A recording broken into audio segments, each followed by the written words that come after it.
Veritas Files here. Last thing I wanted to discuss with regard to this issue of lack of humility or excessive pride or arrogance has to do with those who particularize on their chosen preparation strategy. They've chosen a very particular strategy that they think is, not short-sighted. It's very long-term, and implicitly or explicitly, they're kind of laughing at those who have chosen something slightly different. This gets on my nerves for a variety of reasons, but the main one is because the potential for them not being correct is very high. Is it true that, for example, having a homestead is a good idea? Absolutely. Wonderful idea.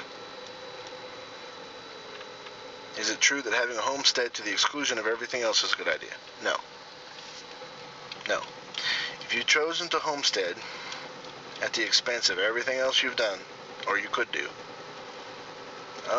you're probably making a mistake, and I hope you'll do whatever you can, get a second job, whatever you've got to do to make up for that mistake and broaden your preparations beyond merely a homestead, right?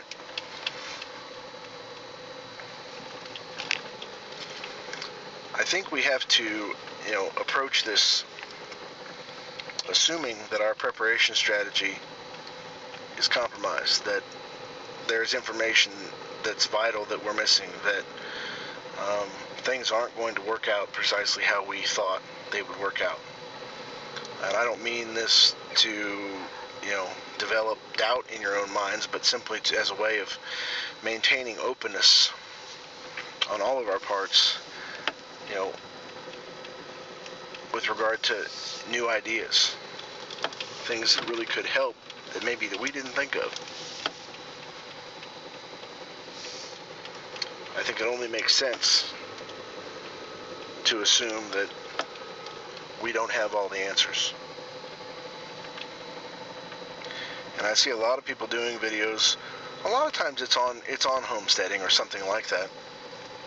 And usually it's decrying people that focus too much on guns, or people that they think focus too much on gold and silver, or something like that. Which I think is silly. I mean, let's have the broadest possible range of ideas. And let's not encourage people to make short-sighted mistakes that are billed as being, far-sighted. Don't tell people that homesteading, for example, is the opposite of being short-sighted because you can provide all of your food when you have explicitly failed to think long-term. What happens if, because most of the people making these videos are still healthy. They're not currently providing all of their food. They have jobs. They're still going to the grocery store. They don't have arthritis yet. They haven't got a slipped disc, or worse yet, a herniated disc. They didn't take a fall and shatter their hip at the age of 52 or 48. Who knows? But point being, they're still living in relatively young bodies with relatively few aches and pains, and they don't realize that 2 or 3 or 4 years down the road, in the midst of a collapse, providing all of your own food could get very arduous, very difficult, and perhaps impossible. There's a reason why homesteaders and mountain men never lived very long. It was a hard life. And if your wife, yes fellas, I said your wife, you don't do it, isn't ready to pop out 12 or 14 children, good luck.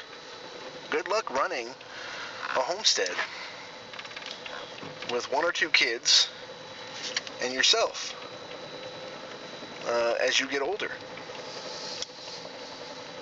And yeah, maybe you can co-op and have other people help you out, maybe. But are you going to really be able to provide your own food at that point? All of your own food if you're co-oping? These are things you have to think about. But my point is, this is part of the long-term things that we have to be thinking about. And that's part of the short-sighted nature of particularizing and deciding homesteading is the way to go. And homesteading by itself, essentially.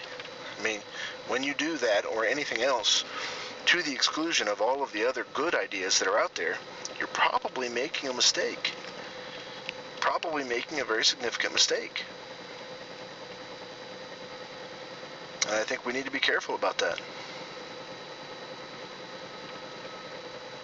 I wish it were possible for people just to recognize good ideas and say, hey, great job. They're not all going to be precisely the same.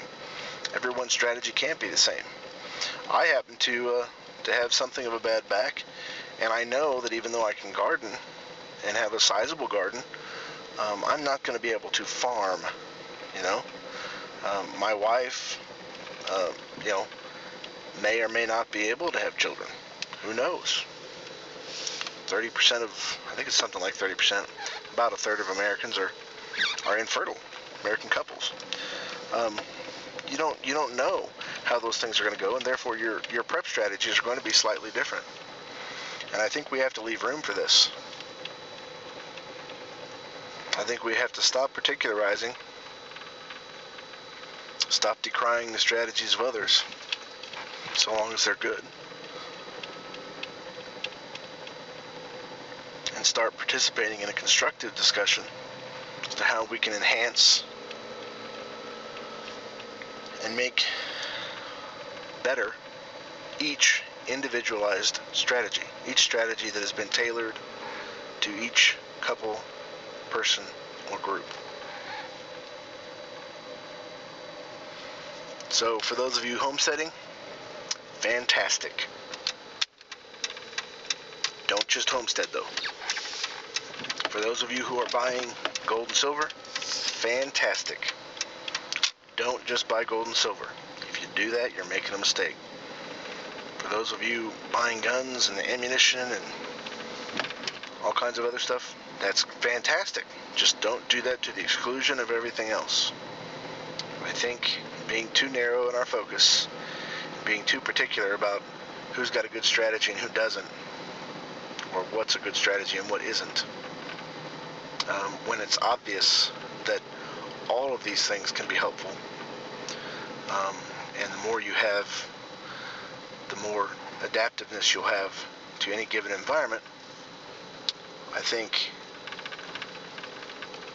we're making a significant mistake when we do those things. In any case, that's all I really wanted to say. It's not really much of a soapbox issue. It's just annoying, and I run into it pretty often, and virtually every time I run into it, the people who do it, well, I didn't mean it that way, but they did. They just didn't think before they posted whatever they posted. And I just think we need to be more careful and try to be more helpful than harmful to the strategy sessions that we embark on by watching videos and commenting and getting feedback from other people. Anyway, folks, again, I appreciate you watching the videos. I wish I had more wisdom to give you, or any at all, quite frankly. And I thank you for giving me the opportunity. Talk to you later. Feel free to comment. Bye.